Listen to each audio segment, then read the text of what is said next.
왜 이런 커뮤니티가 중요할까를 생각해 보겠습니다. 많은 전문가들이 앞으로도 점점 더 커뮤니티가 중요해질 것이라고 이야기를 하고 있습니다. 특히 앞으로 이제 저성장 시대잖아요. 저성장 시대일수록 커뮤니티가 중요하다라고 이제 이야기를 하고 있죠. 저성장 시대에는 우리 브랜드의 제품에 고객들을 락인하는 전략이 필요하기 때문입니다. 시장 변화 상황에도 영향을 받지 않는 우리를 꾸준히 좋아해주는 찐팬, 단순히 그 서비스나 제품을 구매 대상으로 보지 않고 정말로 그 제품이나 서비스를 사랑하는 찐팬으로 만들어야 된다는 거죠. 이들은 관리가 아니라 이제 비전과 매력 있는 문화를 만들어야 된다는 거고, 그 플랫폼으로 제공해서 그 플랫폼 안에서 커뮤니티 멤버들이 재밌게 놀 수 있도록 만들어주는 것이 가장 중요합니다. 그래서 이제 멤버들이 스스로 컨텐츠를 막 생산해내는 거죠. 기업에서 생산해내는 컨텐츠는 한계가 있잖아요. 근데 자체적으로 막 만나서 서로 다양한 활동을 하는 것들이 이제 브랜드 팬덤을 만드는 중요한 거라는 거죠.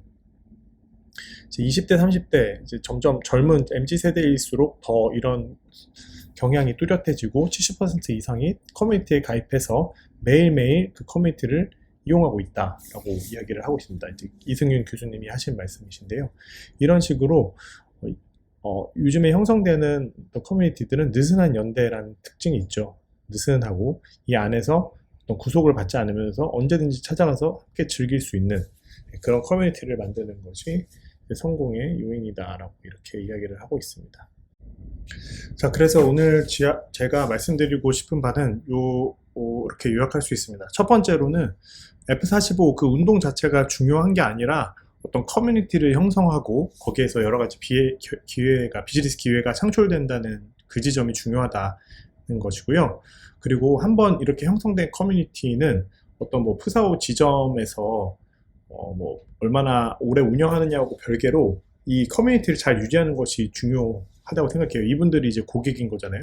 그래서 이분들을 어떤 주제로 계속 묶어가면서 더 열광적인 팬으로 만들 것인가, 이런 것이 비즈니스에 있어서 중요할 거예요.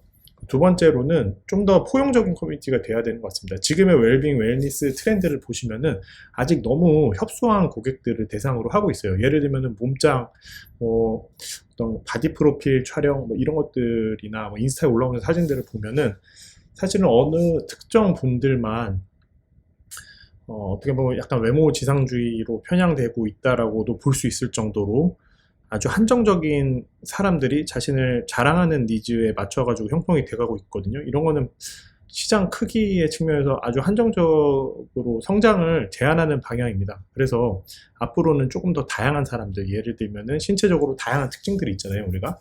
그러면 그 사람들도 모두 이런 건강한 삶에 참여할 수 있는 기회도 제공을 해야 되고, 또 그래야지 기업 차원에서도 비즈니스 차원에서도 더 많은 기회가 온다고 볼 수 있습니다. 이걸 위해 가지고 예를 들면은 비영리 기관하고 파트너십 같은 것을 하면서 또 멋진 스토리들을 만들 수 있겠죠. 또 더 멋진 브랜드도 만들어 나갈 수 있고요. 예를 들면은 뭐 장애인들과 함께 봉사활동하고 운동하고 하는 이런 활동들을 하면은 훨씬 더 멋진 커뮤니티가 될 수 있을 것 같습니다.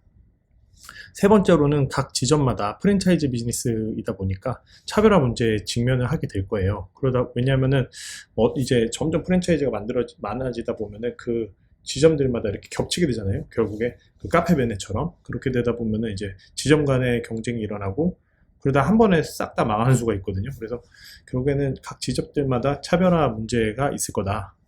그래서 살아남는 지점들은 결국에는 강한 아이덴티티를 가지고 있는 부티크 지점 형태의 비즈니스로 가야 될 거다라고 생각을 했습니다. 그리고 네 번째로는 이 프랜차이즈 비즈니스 자체가 문제가 있는 모델이기 때문에 성장도 빠르지만, 그래서 이거에 대한 극복하는 방법도 좀 필요할 거다라고 생각을 하고 있습니다. 자, 그러면 한번 지금부터 자세하고 좀 재밌는 내용들을 공유해 드리려고 합니다. 이런 푸사오에 대해 가지고 크로스핏 커뮤니티에서도 이제 관심 있게 지켜보고 있는데요.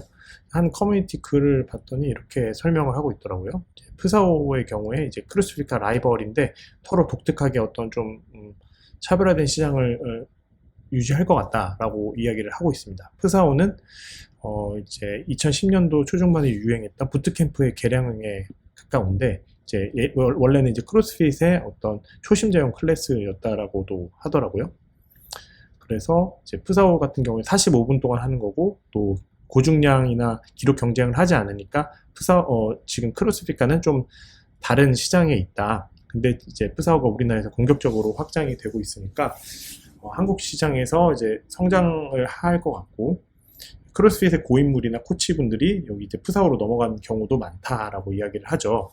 이분이 예측하기로는 이제 푸사오가 얼마나 생존할지는 모르지만 한동안은 크로스핏과는 또 다른 매력으로 나름 포지션을 점할 것으로 보고 있고, 이제 한 3, 4년 후인 2026년, 27년까지는 지켜봐야지 이제 푸사오가 정말 자리를 잡을 것인지를 볼 수 있겠다라고 이야기를 합니다. 이런 한국 시장의 좀 분석을 보셨는데, 그렇다면 외국, 이제 호주, 뭐 글로벌 미국 시장에서는 어떤가를 한번 볼게요.